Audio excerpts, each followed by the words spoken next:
حضرت علی رضی اللہ تعالیٰ عنہ فرماتے ہیں کہ جب 15 شعبان شب برات جب آ جاتی ہے تو اللہ تعالیٰ اس رات آسمان دنیا پر اعلان کرتا ہے اور فرماتا ہے فَإِنَّ اللَّهَ يَنزِلُ فِيهَا لِغُرُوبِ الشَّمْسِ إِلَى السَّمَاءِ الدُّنْيَا۔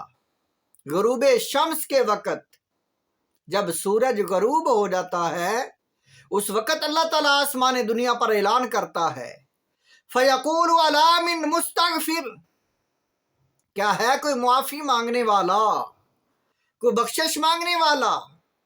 فَأَغْفِرَ لَهُ، میں اس کو معاف کر دوں۔ تو بخشش مانگنے والا ہے تو مانگ لے۔ فَأَغْفِرَ لَهُ، اس کو معاف کر دیا جائے گا۔ أَلَا مُسْتَرْزِقٌ، کیا کوئی رزق برکت روزی مانگنے والا ہے؟ فَأَرْزُقْهُ، اس کو رزق دیا جائے گا۔ کون ہے رزق مانگنے والا؟ رزق لے لے۔ أَلَا مُبْتَلًا فَعَافِيَهُ، کو ہے مصیبت زدہ پریشان حال، وہ اپنی پریشانی کی معافی مانگ لے، اس کی پریشانی دور ہو جائے گی، مصیبت دور ہو جائے گی۔ الا قضا و قضا حتی یطلع الفجر، یہاں تک کہ فجر طلوع ہو جاتی ہے، اور اسی طرح اعلان ہوتا رہتا ہے۔ یہ اب شعبان کی رات 15 رات آ رہی ہے، 15ویں رات، جمعرات کو مغرب کی جو ہے اذان کے وقت یہ اعلان شروع ہو جائے گا۔ جمعرات کی تاریخ جو ہے وہ 15 شعبان ہے۔ جمعرات کا دن جب ختم ہو جائے گا تو 15 شعبان کی رات شروع ہو جائے گی۔ تو یہ 15 شعبان کی رات بڑی ہی برکت والی اور مغفرت والی اور اللہ تعالیٰ کی رحمت والی رات ہے۔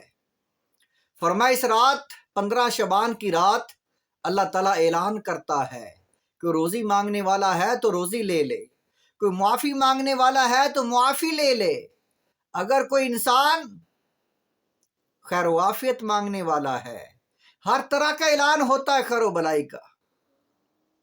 اور ایک حدیث پاک میں ہے، روایت میں ہے کہ جو انسان 15ویں شب، یہ جمعرات کو جو ہے مغرب کے بعد شروع ہو جائے گی، فرمایا جو انسان یہ 15 شعبان کی رات کو یاسین 3 مرتبہ پڑھے اور اس رات کو 3 مرتبہ پڑھنے والا یاسین کی صورت، اسے رزق کی اور عمر کی برکت ملے گی، اور اللہ تعالیٰ اس کو بری آفات سے، ناگہانی آفات سے محفوظ رکھے گا۔ اور ایک روایت میں یہ بھی ہے کہ فرمایا جو 15ویں رات شعبان المعظم کی 15ویں رات جو انسان 8 رکعت 4 کر کے پڑھے گا، ہر رکعت میں سورۃ فاتحہ کے بعد سورۃ اخلاص قل هو اللہ سورت جو ہے 10 مرتبہ پڑھے، تو اللہ تعالیٰ اس کو بے شمار فرشتے مقرر کر دیتا ہے ثواب لکھنے کے لیے، اور اس کو اللہ تعالیٰ عذاب قبر سے بھی محفوظ رکھتا ہے اور داخل بہشت فرماتا ہے۔ جب وہ دنیا سے جائے گا اللہ کی رحمتوں میں اور اللہ تعالیٰ کی جنت میں داخل ہوگا، عذاب قبر سے محفوظ رہے گا، اور فرشتے اس کے لیے ہر وقت مقرر رہتے ہیں نیکیاں لکھنے کے لیے۔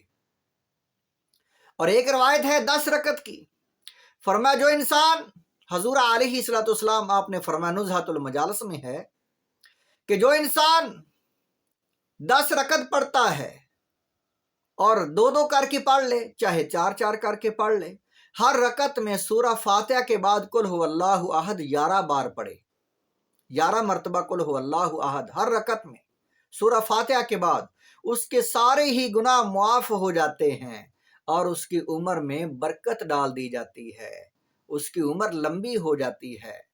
یہ روایت نزہۃ المجالس میں ہے۔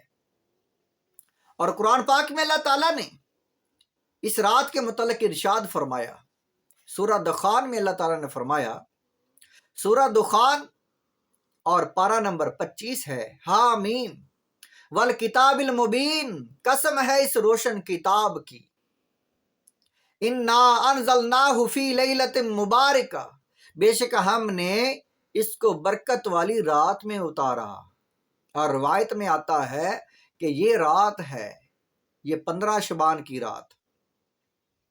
انا کنا منذرین، اور ہم ہیں، بے شک ہم ہی ڈر سنانے والے ہیں۔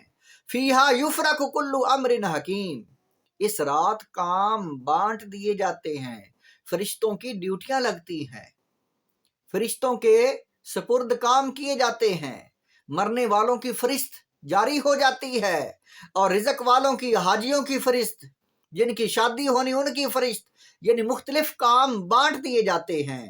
امرم من عندنا، ہماری طرف سے وہ کام آتے ہیں سارے۔ انا کننا مرسلین، اور ہم ہی رسولوں کو بھیجنے والے ہیں۔ رحمتم من ربک، اے میرے حبیب تیرے رب کی رحمت بری رات ہے یہ۔ انہ هو السمیع العلیم، اور بے شک وہ سننے والا جاننے والا ہے۔ یہ رات رحمت بری رات، اور اس رات میں کام سونپ دیے جاتے ہیں، فرشتوں کو ڈیوٹیاں لگ جاتی ہیں۔